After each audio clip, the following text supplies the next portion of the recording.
Apa kamu tahu kejadian ini? 3 oknum TNI buang jasad pasangan sejoli di Nagreg. Ini dia kisahnya. Pada 8 Desember 2021, kejadian ini bermula saat 2 orang sejoli, yakni Handi Harisaputra yang berusia 16 tahun dan juga Salsabila yang berusia 14 tahun, saat itu sedang berkendara dengan menggunakan motor Satria FU.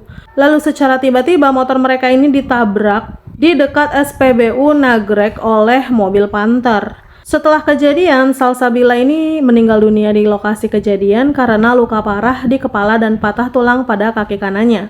Sedangkan diketahui pada saat itu Handi masih hidup dengan kondisi yang merintih kesakitan. Kedua korban langsung dimasukkan ke dalam mobil Panther dan warga yang berada di sekitar tempat kejadian itu tak menaruh curiga dan menganggap bahwa Handi dan Salsabila akan dibawa ke rumah sakit terdekat. Meski demikian, warga sekitar sempat memotret orang yang berada di dalam mobil Panther ketika menggotong korban termasuk nomor polisi mobil tersebut. Di lain sisi, kedua orang tua korban yang diberitahu soal kecelakaan tersebut kemudian bergegas menuju rumah sakit terdekat. Namun sayangnya, kedua orang tua korban ini tidak menemukan anak-anaknya yakni Handi dan juga Salsabila di seluruh rumah sakit dan puskesmas di sekitar tempat kejadian.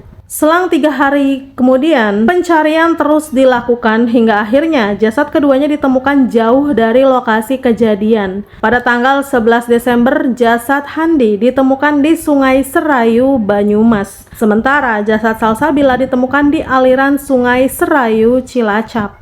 Setelah dilakukan penelusuran, ketiga pelaku ini diamankan oleh Polres Bandung. Tak berapa lama, kasus kemudian dilimpahkan ke Pomdam 3 Siliwangi. Pelakunya adalah Kolonel Priyanto, Koptu Ahmad Soleh, dan Kopda Andreas Dwi Atmoko.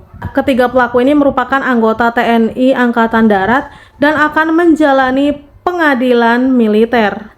Saat kejadian, meskipun Kopda Dwi sudah berhenti di depan puskesmas, Kolonel Priyanto meminta untuk tetap jalan dan mencari sungai untuk membuang jasad sejoli tersebut. Kolonel Priyanto dijerat pasal pembunuhan berencana, menyembunyikan dan merampas hak hidup, dan juga divonis penjara seumur hidup. Ini lebih ringan dari tuntutan hukuman mati. Sementara Kopda Andreas Dwi divonis 6 bulan. Untuk Koptu Ahmad Soleh tidak mendapatkan vonis apapun. Menurut kamu, apa pelajaran yang bisa diambil?